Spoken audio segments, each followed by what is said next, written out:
നമുക്ക് നാട്ടുകാരോട് നേരിട്ട് തന്നെ സംസാരിക്കാം. പക്ഷെ നമ്മളിങ്ങോട്ട് വരുന്ന വഴിയിൽ നാട്ടുകാരുമായി സംസാരിക്കുന്ന സമയത്ത് അവർ പറയുന്നത് സ്ഥിരമായി ഇങ്ങനെ റേസിംഗ് ഒക്കെ നടക്കുന്ന സ്ഥലമാണിത് എന്നുള്ളതാണ്. ചേട്ടാ നാട്ടുകാരനാണോ? ഒരു മിനിറ്റ്, പേരെന്താ? എൻ്റെ പേര് ഫിറോസ്. എവിടെയാ വീട്? ഞാൻ കണ്ടിട്ടില്ലേ സാധനം. ഓക്കെ. ഇവിടെ ഇങ്ങനെ ഈ റേസിംഗ് ഒക്കെ സ്ഥിരമായി നടക്കുന്ന ആളുകൾ പറയുന്നുണ്ട്. രാവിലെ സാധാരണ ഇങ്ങനെ ചെയ്യാറുണ്ട്, ബൈക്കും ലീവ് ദിവസങ്ങളിലൊക്കെ. അധികം ലീവ് ദിവസങ്ങളിലാണ് അധികം നടക്കാറുള്ളത്. ഒരുപാട് വാഹനമൊക്കെ വരുമോ? അങ്ങനെ ഇപ്പോൾ ഇങ്ങനത്തെ ഈ മോഡൽ വാഹനങ്ങളാണ് വരാറുള്ളത്. അല്ലാതെ ഇങ്ങനെ സാധാ വാഹനമല്ല, ബൈക്കിലാണ് കൂടുതൽ വരാറ്. എല്ലാ ദിവസവും രാവിലെ ഉണ്ടാവോ? എല്ലാ ദിവസവും ഉണ്ടാവില്ല, ലീവ് ദിവസങ്ങളിൽ അധികം ഉണ്ടാവുക. ഒരുപാട് ആൾക്കാർ വന്ന് അങ്ങനെ അധികം ആൾക്കാർ പല സ്ഥലത്തായിട്ട് കാണാം. ഇവിടെ കുറച്ച് വാഹനം കുറവുള്ള സമയമാണല്ലോ രാവിലെ. നേരത്തെ എങ്ങനെ അപകടം ഉണ്ടായിട്ടുണ്ട് ഇവിടെ നിങ്ങളുടെ ഓർമ്മയിൽ? ഇങ്ങനെ ബൈക്ക് ഉണ്ടായിട്ടുണ്ട്.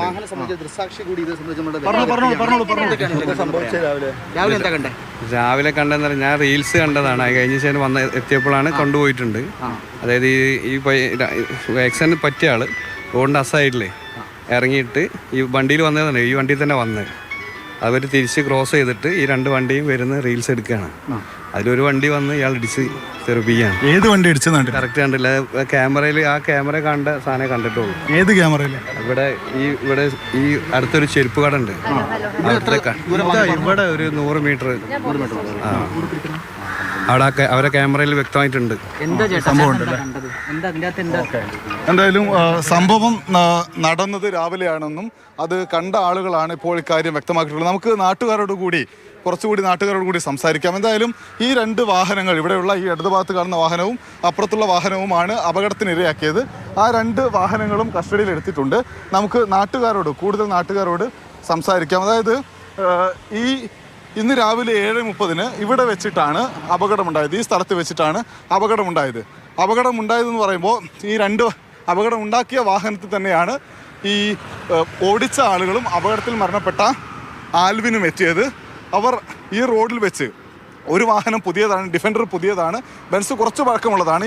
ഈ റോഡിൽ വെച്ച് ഒരു പ്രൊമോഷൻ വീഡിയോ പോലെ ഒരു റീല് തയ്യാറാക്കുകയായിരുന്നു. ആ റീല് തയ്യാറാക്കാൻ വേണ്ടി ഇതുവഴി വളരെ വേഗത്തിൽ വാഹനം ഓടിച്ചു വന്നു. ഈ ഡിവൈഡറിൽ നിന്നുകൊണ്ട് ഈ ദൃശ്യങ്ങൾ ഷൂട്ട് ചെയ്യാൻ ശ്രമിക്കുകയായിരുന്നു ആൽവിൻ. ആ സമയത്താണ് ഡിഫൻഡർ ഇടിച്ചു എന്നാണ് FIRൽ പറയുന്നത്. ഡിഫൻഡറാണ് ഇടിച്ചത് എന്ന് FIR പറയുന്നുണ്ട്. ആ ഡിഫൻഡർ ഇടിച്ചതിന് ശേഷം ഇതൊക്കെ ആൽവിന്റെ സുഹൃത്തുക്കളല്ലായിരുന്നോ? അപ്പോൾ ഈ ഒപ്പം ഉണ്ടായിരുന്ന ഈ സംഘം എന്ന് പറയുന്നത് ആൽവിന്റെ സുഹൃത്തുക്കളല്ലായിരുന്നോ? ആൽവിൻ്റെ സുഹൃത്തുക്കളല്ലായിരുന്നു. നമുക്കിപ്പോൾ നമ്മൾ പോലീസ് സ്റ്റേഷനിലേക്ക് എത്തി ഇവിടെ നാട്ടുകാരോട് അല്പനേരം സംസാരിക്കുക മാത്രമാണ് ചെയ്തത്. പ്രാഥമികമായ വിവരങ്ങളാണ് നമുക്കിപ്പോൾ ലഭിക്കുന്നത്. അതനുസരിച്ച് ഈ ആൽവിൻ ഈ കാറിൽ വന്ന 2 ആളുകളുടെ കൂടെ അവരുടെ സ്ഥാപനത്തിൽ, അവർ ഹൈലൈറ്റ് മാളിനടുത്ത് ഒരു സ്ഥാപനം നടത്തുന്ന ആളുകളാണ് എന്ന വിവരമാണ് ലഭിക്കുന്നത്. അവരുടെ പേരോ മറ്റോ ഒന്നും FIRലില്ല. പോലീസും അത് സംബന്ധിച്ച വിവരങ്ങൾ നമുക്ക് നൽകുന്നില്ല. ആ ആളുകളോടൊപ്പം ആൽവിൻ കുറച്ച് സമയം ജോലി ചെയ്തിട്ടുണ്ട് എന്നാണ് പറയുന്നത്. എന്തായാലും അത് സംബന്ധിച്ച വിവരങ്ങൾ നമുക്ക് ലഭിക്കാനുണ്ട്. നമ്മളിപ്പോൾ പോകുന്ന ഒരു ചെരുപ്പ് കടയിലേക്കാണ്. ഈ ചെരുപ്പ് കടയിലെ ദൃശ്യങ്ങളിൽ, CCTV ദൃശ്യങ്ങളിൽ ഇത് സംബന്ധിച്ച ദൃശ്യം പതിഞ്ഞിട്ടുണ്ട് എന്നാണ് അല്പസമയം മുൻപ് നമ്മളോട് സംസാരിച്ച ആൾ പറഞ്ഞത്. ഈ കടയിൽ അതിൻ്റെ ദൃശ്യങ്ങളുണ്ടോ എന്ന് നമുക്കൊന്ന് പരിശോധിക്കാൻ ഇവിടെയുള്ള ആളുകളുണ്ട്. ചേട്ടാ നമസ്കാരം. നമ്മൾ രാവിലെ ഒരു അപകടം നടന്നല്ലോ ഇവിടെ, അതിൻ്റെ വിഷ്വൽസ് ഇവിടെ ഒന്ന് കാണാൻ വേണ്ടിയിട്ടായിരുന്നു. ഈ അപകടം നടന്നതിന് തൊട്ടടുത്തുള്ള കടയാണിത്, ചെരുപ്പ് കട. ഇവിടെയാണ് ഇതിൻ്റെ ദൃശ്യങ്ങളുള്ളത്. അത് വളരെ കൃത്യമായി അപകടം കാണിക്കുന്നുണ്ട്. അവരിപ്പോൾ ഒരു ബില്ല് അടിച്ചുകൊണ്ടിരിക്കുകയാണ്. അതിനുശേഷം നമുക്കത് കാണിച്ചു തരും. ഈ കടേൻ്റെ പേരെന്താ ചേട്ടാ? മുന്നിൽ കണ്ടു, BS7 എന്ന കടയാണ്. ചേട്ടാ അതൊന്ന് കാണിച്ചു തരാമോ? ലൈവാണ്. എവിടെ? ഓഫീസിലാണോ? ഓഫീസ് എവിടെയാ? ഓഫീസിലാണ് ഇതിൻ്റെ ദൃശ്യങ്ങളുള്ളതെന്ന് പറയുന്നത്. നമുക്ക് എന്തായാലും ആ ദൃശ്യങ്ങളൊന്ന് കാണാൻ ശ്രമിക്കാം. ഒരു വലിയ ചെരുപ്പ് കടയാണ് ഇവിടുത്തെ, ഈ റോഡിനോട് ചേർന്നുള്ള. ഇതിന് മുൻപിലാണ് രാവിലെ അപകടമുണ്ടായത്. ഈ കടയുമായി ബന്ധപ്പെട്ട ആളുകൾ ഇവിടെയുണ്ട്. നമുക്ക് അതിൻ്റെ ദൃശ്യങ്ങളൊന്ന് പരിശോധിക്കാം. ഇതിനകത്താണ്. ചേട്ടാ നമസ്കാരം. മാതൃഭൂമി ന്യൂസ് ഒന്ന് ലൈറ്റ് ഉണ്ടാവും.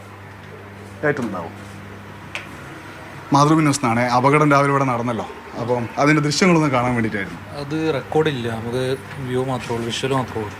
അതൊന്ന് പിന്നെ കാണാൻ പറ്റില്ല. റെക്കോർഡില്ല അതപ്പോൾ കാണാനില്ലല്ലോ. ഓക്കെ. ഇവിടെ ആ ദൃശ്യങ്ങൾ അദ്ദേഹത്തിൻ്റെ അടുത്ത് റെക്കോർഡില്ല എന്ന് പറയുമ്പോൾ ഇവിടെ ആ ദൃശ്യങ്ങളുണ്ട്. നമുക്ക് പരിചയമുള്ള ഒരാൾ. എവിടെയാണ്? ആണോ? അവിടെ വന്നിട്ടുണ്ടോ? Okay okay. ഇവരല്ലല്ലോ, ഒന്ന് കാണിച്ചു. Okay okay. ഇല്ല നിങ്ങൾ ഓടി ഒന്ന് വരുമോ, കൂടെ വരുമോ? ഇവർ ദൃശ്യങ്ങൾ നേരത്തെ ആളുകൾ കണ്ടതാണ്, പക്ഷേ ഇപ്പോൾ അവർ അത് കൈമാറുന്നില്ല. നമുക്കെന്തായാലും ആ ദൃശ്യങ്ങളിലുള്ള ഒരു യുവാവ് അവിടെ വന്നിട്ടുണ്ടെന്ന വിവരമാണ് നമുക്ക് ലഭിക്കുന്നത്. നിങ്ങൾ ആ വിഷ്വൽ കണ്ടിരുന്നോ? കണ്ടിട്ടില്ല. ഞാൻ എന്നെ വിളിക്കാൻ വന്ന അവരുടെ വീഡിയോ ഉണ്ട്. Okay okay okay. ആ ഒരു മിനിറ്റ്, നിങ്ങൾ ആ സംഭവം കണ്ടിരുന്നോ? ഞാൻ എത്തുമ്പോഴേ അതിൻ്റെ വീഡിയോ കണ്ടിരുന്നു? ഇല്ല, ഒന്നും കണ്ടില്ല. Okay okay. ആ വീഡിയോ ഇവിടെ ഉണ്ടെന്നാണ്, നമുക്കൊന്ന് നോക്കാം. ചെരുപ്പ് കടയിൽ അതിൻ്റെ ദൃശ്യങ്ങൾ ഉണ്ട്, പക്ഷെ അവർ മീഡിയയ്ക്ക് മുന്നിൽ അത് കാണിക്കാൻ തയ്യാറാവുന്നില്ല. അവിടുത്തെ ദൃശ്യങ്ങൾ കണ്ടിട്ടാണ് നവാസ് എന്ന നാട്ടുകാരൻ നമ്മളോട് അല്പം മുൻപ് പറഞ്ഞത്. ആരുടെ കയ്യിലുള്ള വീഡിയോ? എന്തായാലും നിങ്ങൾ കൂടെ വാ, അദ്ദേഹത്തിന് കാണിച്ചു തരാം. എന്തായാലും ആ ദൃശ്യങ്ങൾ അല്പസമയത്തിനകം നമുക്ക് ലഭിക്കും എന്നാണ് അറിയാൻ കഴിയുന്നത്. ആ ദൃശ്യം ലഭിച്ചു കഴിഞ്ഞാൽ ഈ അപകടത്തിൻ്റെ അല്ലെങ്കിൽ അശ്രദ്ധയുടെ തീവ്രത എത്ര എന്ന് നമുക്ക് മനസ്സിലാക്കാൻ കഴിയും.